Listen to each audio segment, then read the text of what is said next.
The effectiveness of your courtship is not how long you court, but what you do during your courtship period. Whether you court for 6 months or for years, what really matters is what you do during your courtship period. And courtship period is a time where two people that are intending to get married are preparing for marriage, not a wedding, because marriage is a lifetime event, while wedding is a day event. And this is important, especially for people that court for few months and get married.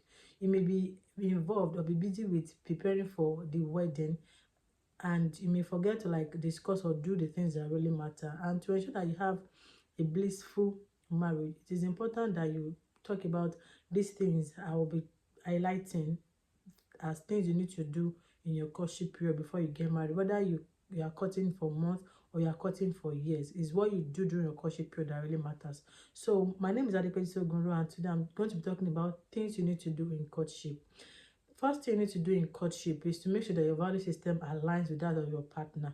Because the Bible says that can two work together except they be agreed. So you need to ensure that your value system aligns with that of your partner. You need to ensure that you believe in the same thing.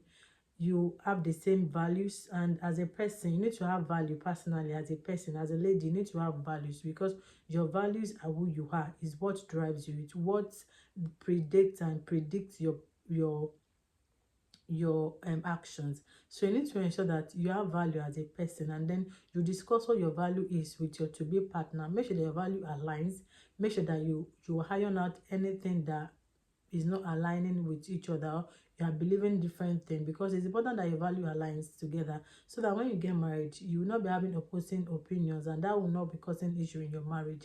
And in cases where you have opposing opinions about different things, you can read books together. You can read books that will enlighten the other person more and make you to be on the same page. Also, you can go for events. You can invest in each other. Invest in each other during your courtship period. Yes, that's another thing you need to do in your courtship period. Second thing, invest in each other. Go for events together. Go for programs together, because things that you are trying to like iron out personally one-on-one, you can go for programs that the speaker will just talk about it, and that will settle it for you. So you need to go for programs together. You need to read books together. Yes, develop yourself mentally. Read books together. Have development plan for your relationship. Like, okay, before we get married, even if you are courting for like 6 months or for a year, or no matter how long you court, make sure that you have developmental plan where you should have reached before you eventually get married to the person. It's very important, because successful marriage or a blissful marriage is not automatic. How successful your marriage or how blissful your marriage is a product of what you've invested into it during your courtship period. So that is why it is important that you invest in your courtship period. Make sure that you maximize your courtship period very well. Fill it with a lot of activities that will equip you for the new journey, which is marriage. Because you've not been married before, you don't know how marriage is. But if you equip yourself, prepare yourself for a blissful marriage, then you will experience it. Make sure that you are developing yourself together, you are growing together. Invest in each other. Don't let the other person be the one that will put the other person down. Carry yourself along in your journey, in your developmental journey. Carry yourself along any program you are going to, that you feel like your partner is going to benefit from it, that is going to like help your partner to be a supportive partner. Go for it together. Invest in each other together, so that you can have success in your marriage and personally. And another thing, the last thing you need to ensure that you do during your courtship period is to make sure that you have the same faith. Yes, because if your value system don't align, if you don't believe in the same faith, if you don't have the same faith, then that will cause issue. If faith A goes to marry faith B, that will be causing issue as in many things. So make sure that you marry someone that is of your faith. It's very important that you marry someone that is of your faith. Don't marry someone that is not of your faith, no matter how you feel like the person is nice. Don't marry someone who is not of your faith, because later in life it will tell. And another thing you need to ensure that you do during your courtship period is that you pray together. Invest prayer into your future, invest prayer into your marriage, and commit your marriage into the hands of God and your life into the hands of God. It's very important to pray, to invest prayers into your future, because God is almighty and he sees our future. He sees what we cannot see at the moment. So it's important that you pray and invest prayer into your future and your marriage. And I'll be talking about one important thing that you shouldn't do during your courtship period.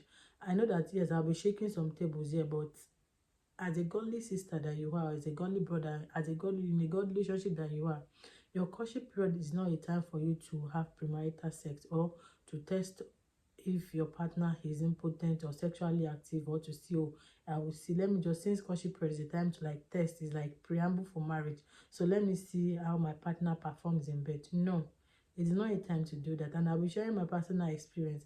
I remember when I was courting with my husband and we were in school then, there were like a group of friends that were talking about, oh, they've been doing this and we're doing that, and I did not see anything. They were like, oh, so you've not been testing out with your fiance if he's active. What if it's impotent? I was like, he's not impotent. He's not impotent. I was like, the person was like, oh, how do you know he's impotent? I was like, yes, he desires to marry me. He has emotional love towards me, and I can see it. I can see it in the way he feels when he's around me, that is not important. So I don't need to like test it out. And that day, there was another lady beside me that was like, oh, really? And I'll be on the lookout. So you don't have to like have sex to know if your partner is sexually active. So as a young lady or a young guy in a godly relationship and you're a Christian, don't be discouraged. Sexual purity is not old fashioned. So don't feel like everybody is doing it, everybody is having premarital sex. And that is why it is important that you marry someone that you have the same value, that you believe the same thing. If your relationship with someone that does not, that believes like you have to get pregnant before we get married, and you don't believe in it, then you have opposing values. So maybe relationship shouldn't have happened in the first place. Or you have someone that believes in, okay, yes, we can have sex before marriage. Yes, we are just trying now, we are testing it out. We are just seeing how, I'm just trying to see if she's going to be good in bed or is going to be good in bed. That's why it's important that you both have the same value system. Thank you for watching. I will see you in my next video. Bye for